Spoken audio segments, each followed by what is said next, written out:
전속계약 효력정지 가처분 신청 관련 재판에서 소속사인 어트랙트의 세 가지를 문제 삼았다고 하는데요. 오늘은 그 세 가지 문제에 대해서 총장님 의견을 들어보도록 하겠습니다. 먼저 PPT의 소속사인 어트랙트가 정산 자료를 상세히 제공하지 않았다는 내용에 대해서 총장님은 어떻게 생각하시나요? 그러니까 일단은 뭐 여러 가지 이슈를 제기를 했는데, 그러니까 사실은 우리가 이제 연예계에 있으면서 아티스트 입장에서 가장 불합리하다고 생각하는 뭐 이런 경우밖에 없는 거 아닌가 생각해요. 그러니까 뭐냐면 히트를 했어. 그래서 기획사에서 돈을 많이 벌었어. 근데 가수가 여전히 가난하고 힘들어. 이건 사실 되게 불합리하고 불공정하다고 얘기할 수 있겠죠, 그죠? 근데 이제 사실은 기획사가 가수를 히트를 못 시켜가지고 기획사도 힘들고 가수도 힘들면 거기엔 여러 가지 처우라든지 여러 가지 지원 같은 게 뭐 작을 수밖에 없잖아요, 그죠? 큰 회사도 아니고. 이제 그런 맥락에서 보면 아마 이 얘기를 2년 후? 내년에 만약에 했었으면 대중들이 되게 좀 이해를 했을 거라고 생각을 해요. 근데 지금 뭐냐면 이제 막 뜨고 정산을 이제 받으려고 할 텐데 뒤에 나오는 뭐 정산 내역 문제라든지 이런 내용들 가지고 지금 이렇게 이의 제기를 하고 소송까지 간다? 그럼 사실은 우리 연예 제작업을 하기가 어렵죠. 가수가 히트하기 전까지는 기획사가 이제 그런 모든 비용을 부담하는 어려움이고, 이렇게 뜨면 소송 가가지고 가수가 사업을 완전히 망쳐버리는 그런 게 이제 만약에 된다면 연예 제작업을 하는 사장들한테 굉장히 위험이고 어려움이라고 저는 생각을 합니다. 두 번째로 문제 삼은 것은 어트랙트가 PPT 멤버들의 정신적, 신체적 건강관리 의무를 위반했다는 것인데 이 부분은 어떻게 생각하시나요? 근데 결국은 이제 이게 사람이 하는 일이잖아요. 그러니까 예를 들어서 우리가 뭐 핸드폰 같은 걸 만드는 어떤 제조업이다 이러면 또 이런 얘기를 할 이유가 없고, 공장을 많이 만들어서 핸드폰을 많이 찍으면 되는 건데 일하는 가수도 사람이고 기획사 직원들도 사람인 거잖아요. 그 안에서 의견 충돌이 있을 수 있고 감정적 대립이 있을 수 있죠. 왜냐면 우리 또 회사를 다니면서 뭐 사장님이랑 우리 뭐 총장하고 우리 직원들이랑 맨날 사이 좋은 건 아니잖아요. 뒤에 가서 아 우리 총장 너무 싫어 뭐 이런 얘기도 하잖아요. 그게 자연스러운 거라는 거죠. 그러니까 문제는 뭐냐면 이제 그런 어떤 갈등 구조였을 때 그 문제를 해결할 수 있는 솔루션이 있느냐 없느냐의 문제인데 여기 좀 없어 보이는 것처럼 보여요. 근데 이제 중요한 건 뭐냐면 이것도 애매한 거잖아요. 정말 몸이 아파서 가수들이 행사나 이런 거를 참석 못하는 상황이 있을 수 있겠죠. 반대로 또 기획사 입장에서 이런 것도 있을 거예요. 이런 게 이제 모든 게 계약인 거잖아요. 계약을 해서 출연 신청을 하고 거기에 아티스트를 보러 온 관객들이 많다라고 하면 사실은 단순히 어떤 그 체력적인 것만 고민을 해서 기획사가 결정하기는 어려운 문제라고 생각해요. 그러다 보면 가수 입장에서는 힘들고 아프니까 좀 서운한 마음이 좀 있겠죠. 그래서 이걸 하나하나 건건이 누가 잘하고 누가 잘못하고 이런 걸 한 번이라도 안 지킨 기획서는 무조건 부도덕한 거다 이렇게 얘기하기에는 조금 판단이 어려운 거 아니냐라고 생각이 좀 들어요. 반대로 50-50가 그렇다는 얘기는 아니고 이러한 게 하나의 사례가 되다 보면 이거를 이용하는 부도덕한 가수도 생길 거라고 생각해요. 그러니까 예를 들어서 소속사에 앙심을 품은 가수가 일부러 너무 몸이 아프다 이래서 모든 행사나 이런 것들을 거부할 수 있는 상황도 벌어질 수 있으니까 이 부분을 뭐 법이나 이런 걸로 정하기보다는 사실은 양측이 잘 협력해서 좋은 쪽으로 해결할 수 있는 방안책들을 많이 마련하는 게 무엇보다 중요하다고 생각을 합니다. 마지막으로 어트랙트가 연예 활동에 대해 인적, 물적 자원을 지원하는 능력이 부족했다고 문제 삼았습니다. 총장님 의견이 듣고 싶습니다. 그러니까 이 얘기도 뭐 이런 얘기하면 또 되게 욕을 먹을 수도 있는데 이런 거잖아요. 그러니까 뭐냐면 사실 이런 뭐 지금 인적 물적 자원이 부족했겠죠. 그러니까 왜냐면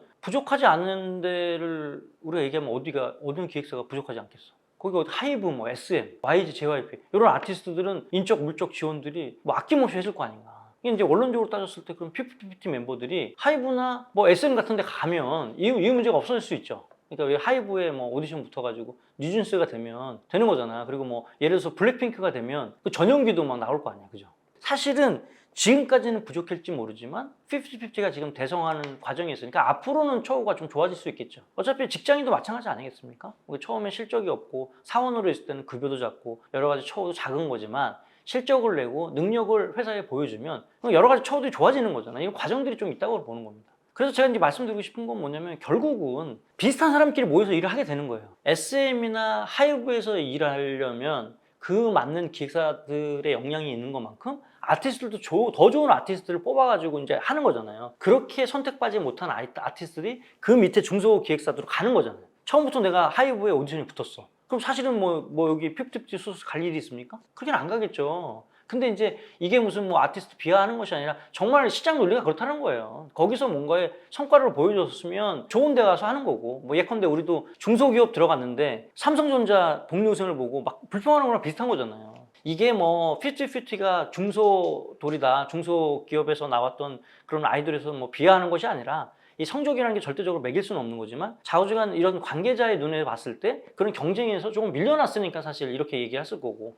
전홍준 대표가 그 전에 뭐 아이돌 커리어라고는 뭐 거의 없었던 제작자에 그러면 제가 흔쾌히 여기서 매니지먼트 계약을 해서 가수 활동을 하겠습니다라고 썼을 때는 그런 거 저는 다 감안하고자 않았나 이런 생각을 좀 들어봅니다. 이런 얘기도 계속 뭐 언론적인 얘기지만 한 2년 3년 후에 이런 게 잘 이행이 안 됐을 때 그때 얘기를 했었으면 아마 대중들한테 굉장히 공감을 받았고 지금처럼의 이런 분위기는 좀 아니었을 것 같다는 생각이 들어요. 이게 저희가 항상 이렇게 강의를 하고 우리 직원들한테 이런 말씀 드리잖아요. 가수랑 제작사의 사이는 우리가 같이 성장할 때는 부모 자식과 같은 관계이지 모르지만 헤어질 때는 부부처럼 헤어진다 이런 얘기를 하잖아요. 이런 관계인 거예요. 사실은 둘이 동업종 관계인 거잖아요. 어떤 그런 마케팅 기획 능력과 자금을 가지고 가수의 능력을 갖고 서로 이제 사업을 공동 사업을 하는 이런 개념인 거지. 이 기획사가 가수를 무조건 어리다고 이 비즈니스적으로 모든 걸 케어하는 그런 구조가 아니라니까요.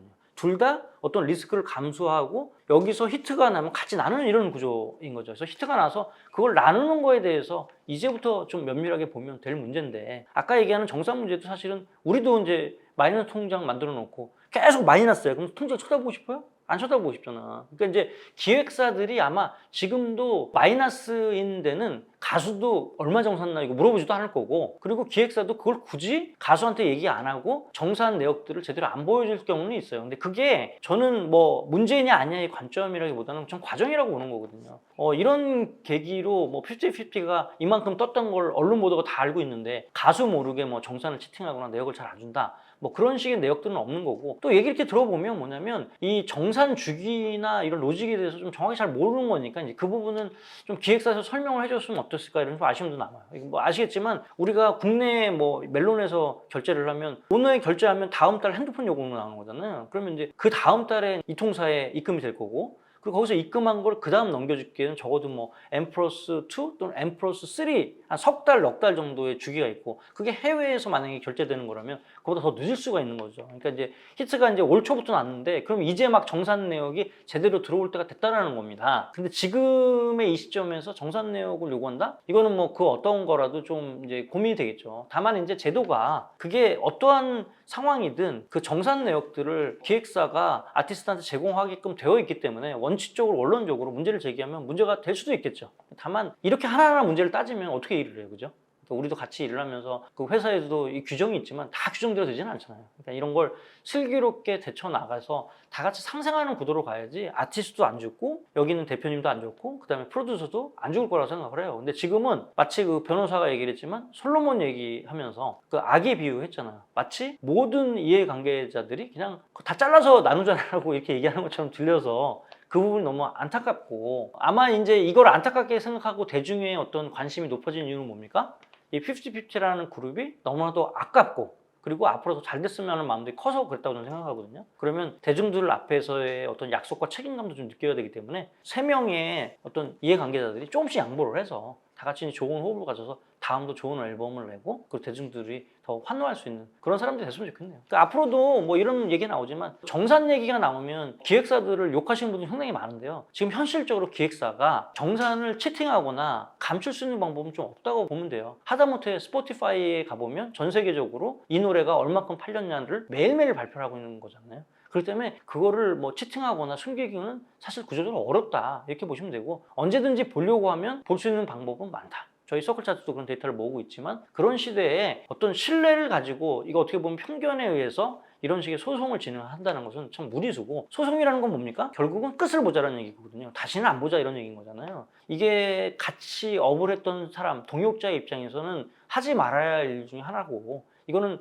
결국 소송으로 가면 상처뿐인 영광인 거고 아무도 위너가 될 수 없는 그런 상황일 것이라는 것을 알아주시고, 뭐 다들 뭐 소속사 대표님, PD님 그리고 여기 있는 가수 부모님도 얼마나 답답하시겠어요. 뭐 자기 얘기를 안 들어주는 형태니까 조금씩만 억울하다는 생각이 들어도 양보하시고 그리고 다 같이 손을 잡고 화합했으면 좋겠다는 생각을 마지막으로 좀 드리고 싶습니다. 그러니까 지금 전홍준 대표도 그렇고 안성일 PD도 그렇고 솔직히 예전부터 아주 오래전부터 이 가요계에 있었던 분이잖아요. 그러니까 쉽게 얘기해서 올드 패션이지, 일하는 방식이. 요즘에 이제 신세대 방식은 아닌 거지. 이제 당시에는 사실은 이런 작품자들이나 가수들이 굉장히 억울한 상황들이 많이 있었단 말이죠. 예컨대 뭐 작품자가 곡을 써왔어, 작사가가. 근데 이제 제작자가 야 이게 어떻게 이거 말고 사랑해로 바꿔 그렇게 얘기하면서 너 저기 곡비 얼마야? 그래서 200만 원입니다. 그러면 야 500만 원 줄 테니까 내 이름 넣어라. 뭐 이런 게 많았단 말이야. 그러니까 이제 되게 그런 피해의식이 많이 있었던 거지 제작자들한테. 그리고 가수들한테 제대로 인쇄정산 안 해주고 아니 뭐 사장님 50만 장 팔렸다는데 뭐 저희 인쇄정산 안 해주십니까? 그러면 야 20만 장밖에 안 팔렸어. 확인할 길이 없으니까 그거 다 거짓말이야 막 이렇게 했던 경우도 많이 있어요. 그러니까 예전에는 정말 제작자들이 가수들을 좀 불공정하게 대하는 경우도 많이 있었지. 근데 이제 그건 한 20년 30년 전 얘기고 지금은 이제 그렇게 갈 수 있는 상황도 아니고 가온 차트의 앨범 판매량이 높아야지 그게 인기가 많은 걸로 와가지고 어떻게 하면 앨범 한 장이라도 더 할까 지금 기획사가 이러는 상황에서 그럼 판매량을 속이거나 판매량을 더 낮게 측정해서 인세를 정산해주거나 이런 일이 있을 수는 없잖아요. 왜냐면 우리 서클 차트만 봐도 판매량이 얼마인지 다 나오는데 그죠? 이제 그런 상황을 볼 때 억울한 게 많이 있는 거예요. 그러니까 그런 환경에서 근무하셨던 커리어가 있었기 때문에 아마 스웨덴 그쪽도 아마 옛날 방식으로 돈 더 줄 테니까 판 거 다 내놔 이런 식으로 얘기했을 거고 또 그걸 제작자들이 그걸 내가 돈 곡비 줬으니까 내 거야 이런 생각을 하는 거지. 요새는 누가 작품자들이 그러면 다시는 곡을 안 줄 텐데 누가 그런 식으로 일을 해요. 그리고 요즘에 있는 뭐 하이브나 뭐 JYP나 뭐 이런 쪽 보시면 알겠지만 박진영 PD님이나 방시혁 의장님 이런 분들이 다 작품자 출신이니까 그런 식으로 작품자를 홀대하거나 아티스트를 홀대하거나 그렇지 않다니까요. 그러니까 그런 것들을 충분히 배려하고 나갈 수 있는 환경이 됐는데 제가 이제 우려되는 건 뭐냐면 이런 걸 일반화시켜서 또 요즘에 또 뭐 국회에서 법제화한다 이런 얘기가 많아요. 근데 이 얘기는 이 50-50 사건이 이게 빈번하게 일어나는 사건이 아니라 굉장히 이례적인 사건이다. 뭐 이승기도 그렇지만 다들 공통점이 뭐냐? 아주 오래전부터 이 업을 하신 좀 올드 패션 기획사 관계자다. 이렇게 보시면 될 것 같습니다.